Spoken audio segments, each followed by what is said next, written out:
Hi everybody, and welcome back to the Creative Kindergarten YouTube channel. My name is Amanda, and today I wanted to talk to you a little bit about how I am building a phonics routine to use at the beginning of the school year with my kindergarten students.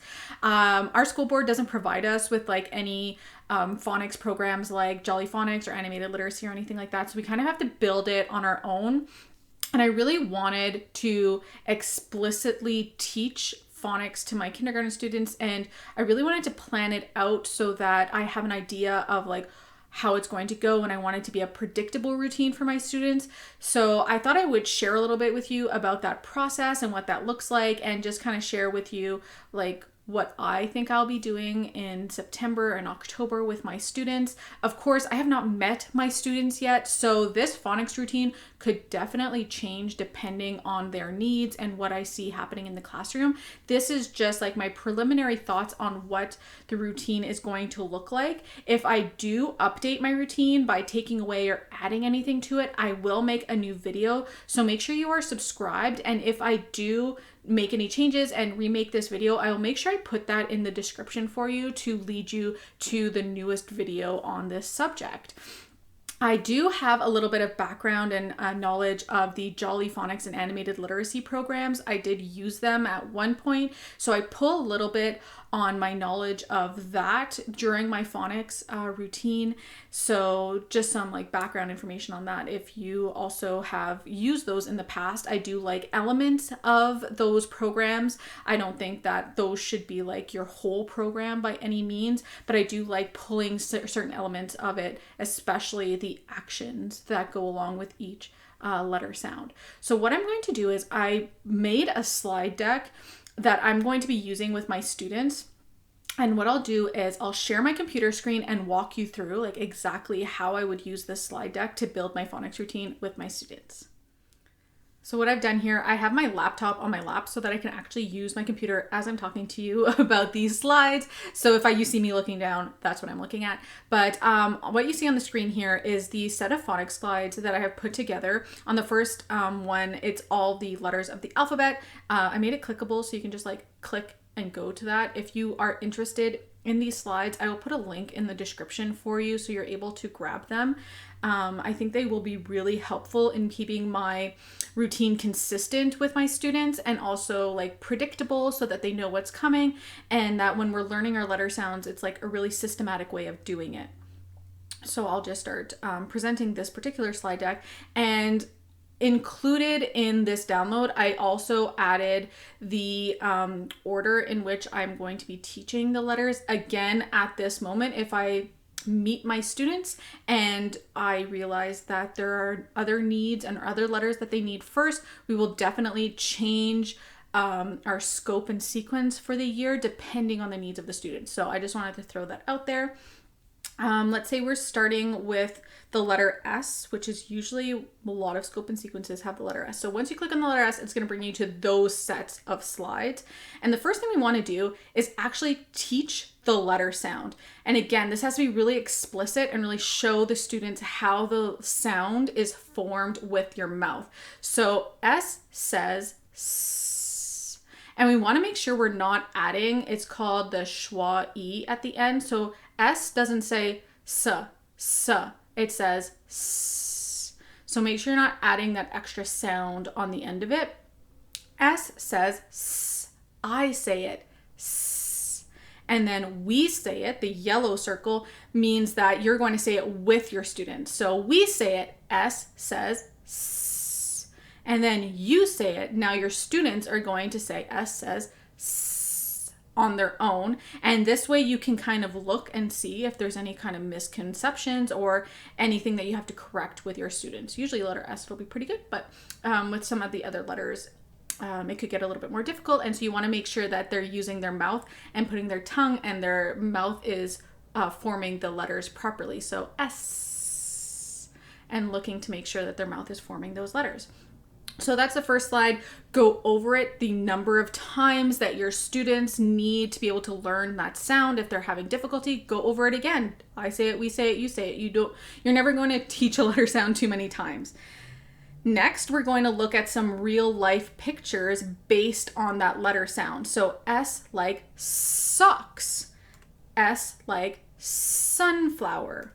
S like sand. With S, it's really easy to find words that start with the letter S. There's some words like X that, it comes at the end of the word. So it's box at the end of the word. But most of the pictures in this slide deck are with the sound at the beginning of the word. And I've also used real life pictures so that my students can make the connections to real life objects. I feel like that's really important as well.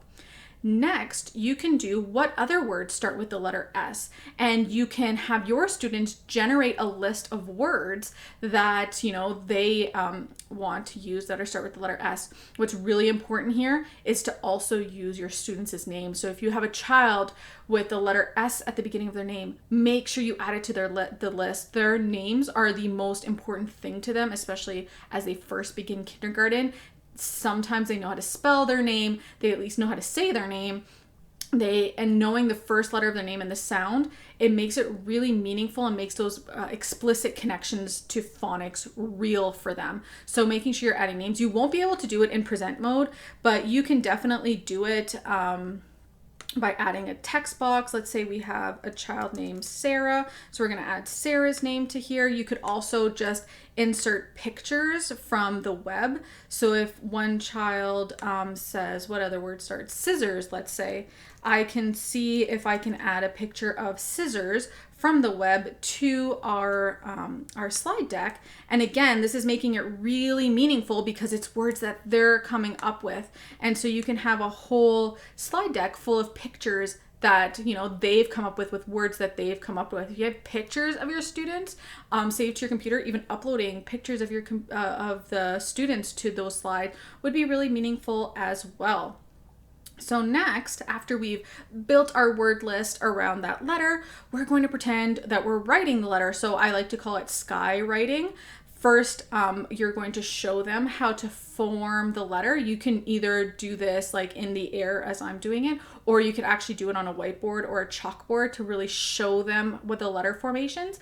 And then once you've shown them how to form the letters, they're going to try it with skywriting with their finger in the air. And we want to practice it a couple times. And you can even say the letter sound as you're doing it. You can go s as you're going over the letter formations. This again makes those explicit connections to each of the letters as you're teaching them. Another thing that I've noticed is a lot of the times when they go to read books, the letters in the books look different from, the teacher fonts that we might be using. So the letter S with a serif font with that little extra line at the end might look different to them than one that doesn't have that serif font that has nothing extra at the end. Think about the letter I, where the uppercase I might look like an L, or the A, where I call it the fancy A that has that extra little, that has that bump and that line that goes up. All of these things can throw them for a loop when they see them for the first time. So let's explicitly teach that, letters can look different depending on what font is used or how it's shown in different books. So I like showcasing the fancy letters as well as, the printed letters that we would normally show in kindergarten. Another thing that I'm going to be adding to this slide deck, and one that I've pulled from the, Jolly Phonics animated literacy type phonics programs, is I'm just going to go to the letter T just to show you on this one. So at the beginning, when I'm teaching letters, I love to attach motions to the letters. In Jolly Phonics, I'll give an example. The one that I can remember, A says, ah, so you can like an ant going up. So they go, ah, an ant as an ant crawls up. Attaching those motions to the letters, I feel like is really meaningful for the students, and they get, they can remember them so much better, I find. So I'm also going to add that in. So when I'm teaching, T says ta, ta. That's one of the motions. I think it's from Jolly Phonics or Animated Literacy. I can't remember anymore. I have like a whole bunch of different motions. I'll pick one to show the students, but you can come up with your own motions. They just have to be like bigger motions. They have to be bigger actions. Like don't do like a little action, like one that doesn't like take up a lot of, I guess, space. Like one that really gets their body moving. So the T, it's like watching a tennis ball go back and forth. A, I just did it. It's across your body. B is baseball bat. Those big motions that gets their body moving in some way to attach that sound to a movement. I would probably teach that at the beginning with the letter sound. And so when we go to review letter sounds, I would also do it then as well. Anytime we were practicing spelling out words at guided tables, I would use those motions. It really is powerful in helping students remember the letter sounds that are attached to the symbols, the letter itself. So that's one thing that I will be adding to my literacy routine. Another thing is they love listening to songs about different letters. So I'll probably find like a playlist or something over on YouTube, or maybe make a CD with each letter sound with a song attached to it. Let me know in the comments if there's any CDs that you really love, or any music that you really love to teach letter sounds. I'd love to find a really great one. You can leave me a comment down below with any of your suggestions. I'd love to know them.